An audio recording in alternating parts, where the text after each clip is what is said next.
Mga katambay, mga kababayan, kamusta po? Si Kamanong po, nagbabalik na naman po muli para po magkomento po sa inyo. Dito po sa Tambayan Makabayan. Magandang umaga po muna, tanghali, hapon, gabi. Madaling araw po sa ating lahat. Sana po nasa mabuti po kayong kalagayan lahat mga kababayan. Ito po, umpisa na po natin mga kababayan. Komentuhan po natin ito pong sagutan po ng abogado sa abogado. Sino po ang maituturing nating mahusay at sumusunod po sa proseso ng batas? Ang DOJ Secretary po ba o ang isang senador na si Senator Rodante Marcoleta? Pakinggan po natin ang debate mga tambay kung anong klase na meron tayong DOJ Secretary mga kababayan pagdating po sa batas at sa pagsunod ng batas o sa pagsunod sa batas. Ito po, pakinggan na po natin at komentuhan po natin. Pwede ba yung ganito? I respect your opinion, sir. But It is not my opinion, it is in the law, Mr. Secretary. Yes, sir. Yes, sir. But I am And operating. the arbiter Sir, is can I the speak, law. sir? May I speak, sir? Yes, you I'm are operating from the Senator Marcoleta, from the kindly allow vantage the point of the reason behind the law, sir. Mr. Secretary, a couple of days ago, in the last hearing when you were here, we somehow settled the issue that restitution is not a requisite for an applicant to the WPP. Is that correct? It's not in the law. But sa akin ko kasi, hindi lang po batas na nagdidictate dito. It's also what is morally right, what is expected of us. Yan po kasi, kahit hindi nilagay sa batas, mga given po yan sa ating lipunan. What do you mean by that, Mr. Secretary? Kasi wala nga sa batas yung ano. Wala yung, nga sa batas. Yung Then, requirements ano ilalagay mo sa batas? for admission to the witness protection. Ang restitution is not part of it. Yes, it is not. Oh, pero hindi mo nangangahulugan na hindi namin pwede i-layout yan depending on the case. Mr. Secretary, I am still in the stage where a particular applicant wishes to apply under that program. And there is a process. In the process, restitution is not one of the requisites. That correct? Opo, pero if it's in terms of this case being a financial crime, sir, this is a crime against the Mr. Secretary, financial status of the Filipino people, of the Philippine Republic. I think that it's just right. Mr. that we ask- Secretary, are you amending the provision of the No, law? sir. No, sir. But that is how we run the witness protection program. As a lawyer, Mr. Secretary, may I ask you, in a criminal prosecution, the civil liability is impliedly instituted. Is that correct? Of course. Kaya nga eh. Hindi naman nangangahulugan kung sakasakali na natapos na yung criminal prosecution. Kapag ka nakita na mayroong criminal liability yung tao, because it is impliedly implied, doon lang magkakaroon ng restitution. It will come after. Paano mo sasabihin na magre-restitute ang isang tao? Meron na bang findings kung magkano i-restitute on how it can be restituted? Nag-a-apply pa lang eh. Huwag po ninyong babaguhin ang requisite ng batas, Mr. Secretary. I thought nung dumating ka dito, nagkaintindihan na tayo eh. Kaya nabablar ang proceedings natin eh. Kaya nga kinote ni, siguro, ang chairman kanina gusto kong ituloy ito, sinabi niya, nagpa-interview siya, na goodwill and sincerity should be done para i-test. Pwede ba yung ganito?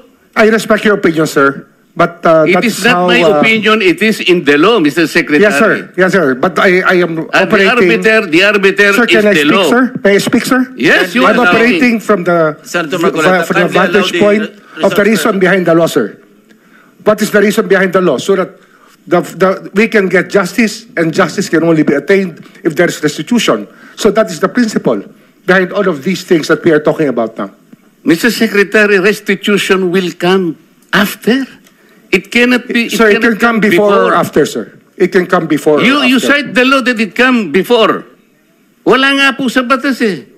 Sir, Huwag po ninyong babaguhin ang batas, Mr. Secretary. we are operating on a unique set of facts, and we are, all of these matters are being evaluated because the gravity of this financial crime cannot be underestimated, and that the more assets that we're able to preserve at the outset, the better for our country, sir. Mr. Secretary, I'm very sorry for such a reasoning like that.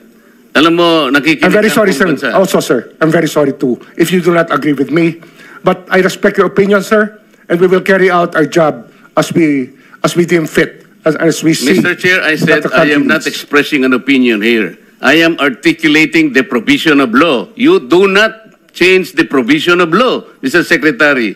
You may be disbarred from doing this. Then, it's your opinion, sir. It's your option, sir.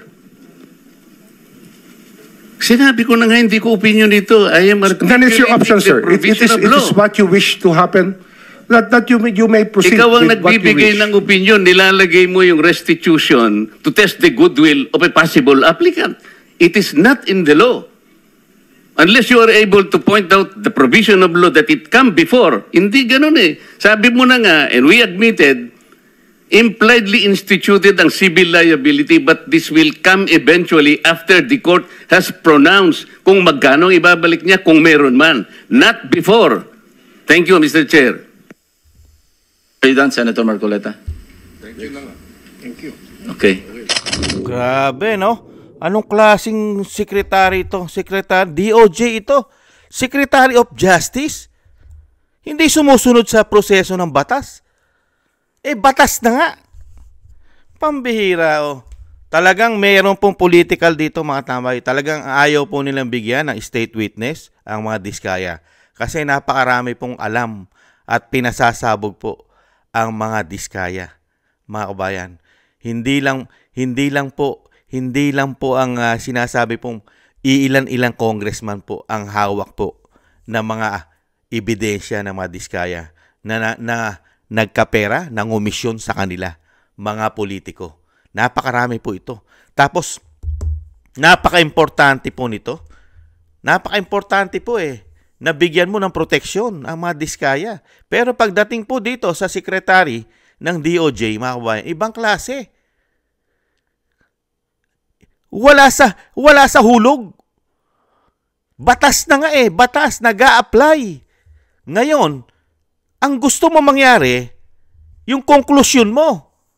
Kailangan ibalik muna lahat yung mga sinasabi mo na pera. Nakinita nila o sinasabi mong ninakaw nila. Nag-a-apply pa nga lang maging state witness. Ngayon, ang bihira. Korte ang magdidesisyon. Korte, hindi ikaw. Di po ba? Protectionan mo muna dahil maraming nalalaman ito. Pero pagdating sa'yo, hindi pwede. Ang dami mong sinasabi, ang dami mong palusot. Puro opinion. Napakaraming opinion nitong DOJ secretary na ito. Sinasabi na nga ni Senator Marcoleta, batas yan, batas. Sundin mo ang batas. Bakit mo binabaluktot ang batas? May sarili kang batas? Gumagawa ka ng sarili mong batas? DOJ secretary? Kaya ito po, delikado po ito. Nag-a-apply pang ombudsman ito. Mga kabayan, delikadong maging ombudsman ito. May sariling implement ng batas. Yung kanyang konklusyon, yung kanyang gusto, yung kanyang idea ang masusunod. Hindi ang batas. Ibang klase ito. Kaya po ito, mga tambay, pag ito ay wala na sa kapangyarihan, yung ginawa niya kay dating Pangulong Duterte, may kalalagyan yan. Konklusyon niya yan. Idea niya yan. Hindi kaya? Hindi lang po yan. Marami po yan. Yung ginawa niya kay Bantag, ginawa niya kay Tebes, ginawa niya kay Kibuloy. Mga kababayan, anong klaseng proseso ng batas kaya ginawa niya rin doon?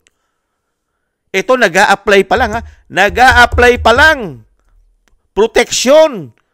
Para sa dami na kanyang mababanggain niya kasi lahat Itong mga Diskaya, napakarami pong pasasabogin ito.